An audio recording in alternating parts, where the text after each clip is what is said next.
This is round 256 world record round cap on Terminus on Black Ops 6 Zombies. I now officially have both of the launch map round cap reached. I've already made a strategy video on how to reach 256 on Liberty Falls. We'll have that in the description below if you have not seen yet. But in this video, I'll be going over the strategy that I use to reach 256 on Terminus. Before you start, you want to make sure you load into your game with the GS45. In case if you haven't heard, this weapon is basically the M1911 Mustang Sally from Black Ops 1. You want to try your best to reach max level with this weapon so that you can unlock the Akimbo dual wheel. You will also need to apply suppressor, which can help increase salvage drops, extended mag, steady aim, and rapid fire. Now in my game, my M1911 was only at level 1 when I started the game, so I only had one pistol. But later in my game, I was able to unlock the dual wheel Mustang Sally, which in my opinion is one of the best, most overpowered weapons in the game. Just like Liberty Falls, you will need to unlock the Mangular Killstreak as well as the Aether Shell and the Augment that allows you to have 2 charges. It's going to be pretty essential to make this strategy work for you. There's also this door that leads to the Elemental Pop that needs to be closed. If you don't know where this room is, it's right across Juggernaut. Next, you will need to acquire the Wonder Weapon, aka the Beam Smasher. You can either get this from the mystery box, Sam Trial, or crafting it. For the earlier round, you can simply just cap in this room with your Mustang and farm for salvage. Key thing with this strat is getting as much salvage as possible. If you already have the dual wheels unlocked, you'll easily be able to camp here and farm for a lot more salvage than I did in my game. Once you reach to the point where your Mustangs are struggling to keep up, you can now start the high round strategy. The strategy is going to be a lot more difficult and complicated in comparison to Liberty Falls. What you have to do here is the Wonder Weapon actually has 2 abilities where you can hypnotize the zombies and shoot them with the beam. What this does is it dramatically increases the damage not only from your Wonder Weapon but equipment or sallies as well. You want to try your best to slow down the zombies and kill them off. There's only one spawn on your right, so you will have to try to kind of swipe your slowing ability so that it catches a wider range. Now this next tip is going to be very important and I'm going to try my best to explain exactly how to do it. Once your ammo clip becomes low, you want to only use the slowing ability to let it hit 0 mark, because what that does is it will create an explosion from your Wonder Weapon that deals significant damage while the zombies will still be slowed, and that will give you time to reload. This is very important because if you end up using the beam to reach 0 and then create an explosion, the zombies will still be extremely aggro to you, making it impossible for you to reload. Now this is when Aether Shell comes to play, is if you can't reload, simply just pop it and reload. This also allows you to make your way over to the jug room to rebuy ammo, which you will need in the 200 plus. The way you can get your Aether Shell charge back is by throwing a decoy grenade and using a Suntex grenade. I found these 2 equipment to work the best for this particular strat.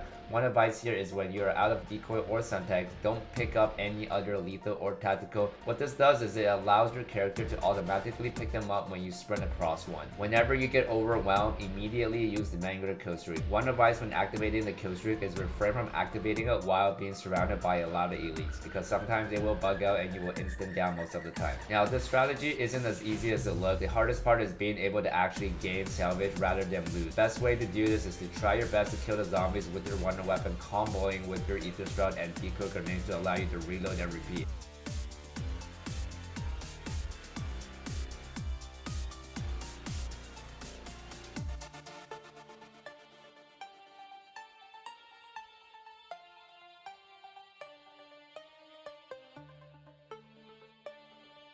Next, if you have a Parasite round, make your way over to this room where you craft a Wonder Weapon and just simply use your Mustang Sally. The Parasite will mainly spawn from this one window, making the rounds go by a lot quicker. Before we wrap up this video, I also want to go over a few additional non-mandatory augments that would help you with the strategy, which is Electric Cherry from Elemental Pop. This allows your Beam Basher to deal extra damage every time it hits 0. Supercharger Fast Pitcher for Speed Cola, Deadhead, and Dead Break for Deadshot. And this concludes my strategy on how to reach high rounds on the map Terminus. If you found this video helpful and want to keep updated with future high round videos, make sure to drop a like and subscribe. We will be getting the next zombie map before the end of the year, so don't miss out on the next strategy video.